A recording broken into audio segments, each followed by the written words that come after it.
Letter box के अंदर petrol डाल दो, बोर खराब कर दो। जब भी आपकी लोन की ईएमआई डिफॉल्ट होती है तो ये सबसे पहले आपका सिबिल खराब कर देते हैं। अब क्रेडिट कार्ड का मिनिमम नहीं दिया जाए जो कि इनका ब्याज है, इंटरेस्ट है, तो आपका सिबिल धड़ाम से नीचे गिरता है। सिबिल खराब होता है कोई बात नहीं, फाइनेंशियल डेथ हो जाएगी, फिजिकल डेथ होने से तो बचेगी। ये ऐसा नहीं है कि सिबिल खराब होने से लाइफ टाइम के लिए आपको लोन ही नहीं मिलेगा। अगले 3 साल के बाद जिस दिन टोटल आपका डिस्ट्रॉय होगा, सिबिल पूरा खराब हो गया, अगले 3 साल के बाद कोई सिक्योर लोन अप्लाई करेंगे तो आपको ईजिली मिल जाएगा। आरओआई ज़्यादा मिलेगी, रेट ऑफ इंटरेस्ट आपको ज़्यादा देना पड़ेगा। 1 साल के लिए कोई बाइक का, कोई बुलेट का, गाड़ी का लोन ले ले, उसको 1 साल में पूरा क्लियर कर दें, फिर उसको सेल कर दें या रख लें, 1 साल के बाद नई गाड़ी लें, फिर दोबारा उसका 1 साल के लिए लोन करवाएं और उसको टाइमली भर दें। अब हर बैंक और एनबीएफसी कंपनी आपको लोन देने के लिए तैयार है और आरओआई भी नॉर्मल हो जाएगी, क्योंकि हमारे देश में 100 से भी ज़्यादा बैंक एनबीएफसी कंपनी काम कर रहे हैं। और ये पैसे उधारे किसको देंगे? पाकिस्तान में तो जाके देंगे नहीं, इनका खुद से ही कंपटीशन है। अब सवाल आता है नेक्स्ट स्टेप क्या करते हैं? आर्बिट्रेशन कर देते हैं, 16 आर्बिट्रेटर कर देते हैं, लोगों का सामान अटैच करवा देते हैं, क्योंकि लोग अवेयर नहीं है, जागरूक नहीं है। 16 आर्बिट्रेटर का नोटिस आ रहा है, कोई ये रॉकेट साइंस नहीं है। अपने एडवोकेट से एक्सपर्ट एडवाइस लेके उसके पॉइंट बताएगा, वो पॉइंट करके ऑब्जेक्शन क्रिएट करें, उससे ही क्वेश्चन पूछें, वो उसका जवाब नहीं दे पाएगा अगर एक्सपर्ट एडवाइस है तो वो आर्बिट्रेशन करके कुछ नहीं कर पाएगा, आर्बिट्रेशन ही नहीं कर पाएगा। ज़्यादातर आजकल क्या आ रहे हैं हमारे पास नोटिस, सर 3 आर्बिट्रेटर बता रहे हैं या 6 आर्बिट्रेटर में से छाट लो। अब 26 में से भी छाट लेंगे तब भी वो उसी के तो हैं आर्बिट्रेटर, आपका तो आर्बिट्रेटर नहीं है वो। आप अपने 5 नाम दे दो, कहते इसमें से छाट ले भाई, आर्बिट्रेटर मैं दूंगा, मेरे में से छाट ले। तो इसमें से तुरंत प्रभाव से एक्सपर्ट एडवाइस लेके निकल सकते हैं आप। आपके घर की सुई भी नहीं उठा सकता, माचिस की तिल्ली भी नहीं ले सकता आपके घर से। इसके अलावा और क्या कर सकते हैं? चेक बाउंस का केस कर सकते हैं, चेक दे रखा है तो। ईसीएस दे रखा है तो ईसीएस बाउंस का केस कर सकते हैं। अरे ये बेलेबल ऑफेंस है, जमानती अपराध है, सेम डे जमानत हो जाती है, बाय हैंड जमानत हो जाती है। डरे घबराए नहीं, कश्मीर से लेके कन्याकुमारी तक, आसाम से लेके गुजरात तक अमरदीप कादियान के पैनल पे एडवोकेट काम कर रहे हैं। आपको अपनी बेल करवानी है, जमानत करवानी है, हम आपको एडवोकेट प्रोवाइड करा देंगे।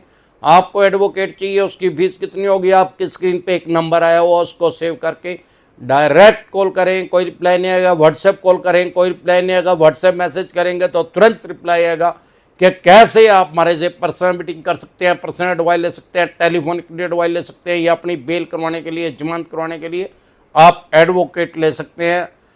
इसके अलावा अगर किसी कारण से आप फाइनेंशियल डाउन है, आपके पास पैसा ही नहीं है, एडवोकेट की फीस देने का भी पैसा नहीं है, तो भी डरे घबराए नहीं। अगर आप ईडब्ल्यूएस में है, इकोनॉमिक वीकर सेक्शन में है, तो आप कोई इनकम अगर 3 लाख रुपए से कम है तो आपको फ्री में एडवोकेट प्रोवाइड करवाया जाएगा सारे देश के किसी भी कोने में। अगर आप अनुसूचित जनजाति से हैं तब भी आपको फ्री में एडवोकेट सरकार द्वारा मुहैया करवाया जाएगा। इसके अलावा अगर आप महिला हैं और तो भी आपको फ्री में एडवोकेट लीगल एडवाइस के लिए, लीगल कार्य के लिए, आपकी जमानत करवाने के, अन्य किसी भी प्रॉब्लम के लिए आपको फ्री में एडवोकेट मिल सकता है। अगर आप सीनियर सिटीजन हैं, 60 साल से ऊपर हैं, तो भी आपको फ्री में एडवोकेट मिल सकता है। ये आपके लिए कोई भीख नहीं है, ये कोई दान नहीं है, ये आपके राइट्स हैं, आपके अधिकार हैं। आपका जो हमारा संविधान है वो आपको ये अधिकार दे रहा है कि आप कानूनी सहायता फ्री में ले सकते हैं। आप अपने राइट्स और अधिकार जान ले। अगर इन कैटेगरी में से किसी में भी आप फिट होते हैं तो आपके लिए सारे देश के अंदर फ्री में एडवोकेट अवेलेबल है। सरकार की तरफ से आपको सिर्फ वहां जाके अप्लाई करना है। इसके अलावा अगर आप इस कैटेगरी में भी नहीं है, पहले आप नॉर्मल सिनेरियो में थे, मीडियम फैमिली के थे, अब ईडब्ल्यूएस में आ गया है, तो आपको अभी तुरंत प्रभाव से तो एडवोकेट प्रोवाइड नहीं होगा, क्योंकि ईडब्ल्यूएस का आपके पास कोई प्रूफ नहीं है। तो भी डरे घबराए नहीं, आप अपना केस खुद से लड़ सकते हैं। आपसे बड़ा आपके केस के अंदर सारे देश का, सारी दुनिया के अंदर कोई एडवोकेट नहीं है। आप सारे देश का सबसे बड़ा एडवोकेट भी करेंगे तो भी उसके पास सैकड़ों केस हैं। आप उसको सारी बात बताएंगे, वो 90-95% तक जाके उसको एक्सप्लेन कर पाएगा, क्योंकि वो भी आदमी है, वो कोई कंप्यूटर का नाम तो एडवोकेट है नहीं। और आपके ऊपर कोई 25 केस तो है नहीं, 2, 4, 5 होंगे, तो आप अपना केस सबसे अच्छे तरीके से आप अपना केस लड़ सकते हैं। अब लोग कहते हैं कि सर मैं एडवोकेट हूं, लड़ू कैसे? अरे सेक्शन 32 एडवोकेट एक्ट आपको ये राइट्स देता है, आपको ये अधिकार देता है कि आप अपना केस खुद से लड़ सकते हैं। आपको किसी एडवोकेट की जरूरत नहीं है, और ना ही आपको खुद से एडवोकेट बनने की जरूरत है, लॉ करने की जरूरत है। आप खुद वकील नहीं है तब भी आप अपना केस लड़ सकते हैं सेक्शन 32 एडवोकेट एक्ट के अकॉर्डिंग। क्योंकि इसमें क्या है कि अगर आप किसी और का केस लड़ना चाहते हैं तो आपको वकालत करने की जरूरत है, आपको वकील होना जरूरी है, आपको लॉ करनी जरूरी है, आपका एडवोकेट होना जरूरी है, आपका लॉयर होना जरूरी है। लेकिन आप अगर अपना खुद से केस लड़ना चाहते हैं तो आपको किसी डिग्री की जरूरत नहीं है, किसी लॉ की जरूरत नहीं है। आपको एक सिंपल एप्लीकेशन देनी है, सिर्फ 4 लाइन लिख के उसी कोर्ट में जाके जहां भी इन्होंने आपके ऊपर चेक बाउंस का या ईसीएस बाउंस का केस किया या अन्य किसी भी तरह का, भगवान ना करे, आपके ऊपर मर्डर का भी केस रजिस्टर्ड हो गया, कत्ल का भी केस रजिस्टर्ड हो गया, तब भी सेक्शन 32 एडवोकेट एक्ट आपको ये राइट्स देता है, अधिकार देता है कि आप अपना केस खुद से लड़ सकते हैं। अभी आपको करना क्या पड़ेगा? अपना केस खुद से लड़ने के लिए सिर्फ 4 लाइन लिख के देनी है उन्हीं जज साहब के पास जाके जहां पे आपका केस चला हुआ है कि सर मैं नेचुरल जस्टिस के लिए, स्वाभाविक न्याय के लिए अपना केस खुद से लड़ना चाहता हूं, मुझे कृपा करके परमिशन, आज्ञा दे दी जाए। और वो इजिली मिल जाती है और फिर मस्त मजा ले, डर सारा खत्म। जो ये चवन्नी छाप कहते हैं, जेल होएगी, फलाना होएगी, 7 साल की, टोटल बकवास करते हैं उठाई ग्रेम। लाखों आदमी आज की डेट में ऐसे हैं जो अमरदीप कादियान की वीडियो देख के अपने राइट्स जान चुके हैं, अधिकार जान चुके हैं और साइकोलॉजिकल प्रेशर से बाहर निकल चुके हैं।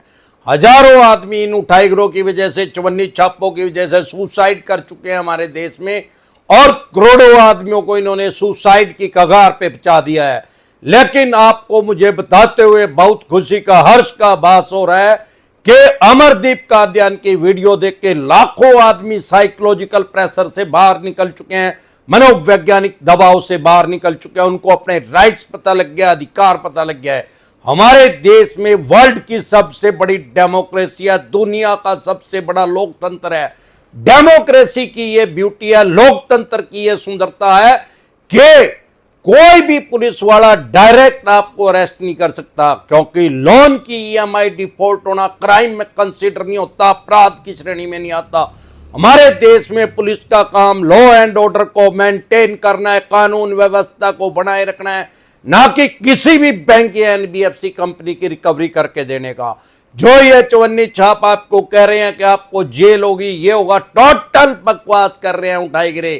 इनकी दुकान के अंदर पेट्रोल के कोटल लगा दो अगर ये बकवास कर रहे हैं तो, आके आपके घर यार प्यारे रिश्तेदारों को, और टाइम पे पेट्रोल के कोटल ना हो तो इनके लेटर बॉक्स के अंदर पेट्रोल डाल दो, बोर खराब कर दो इसका, खासे वाली कचली का भी।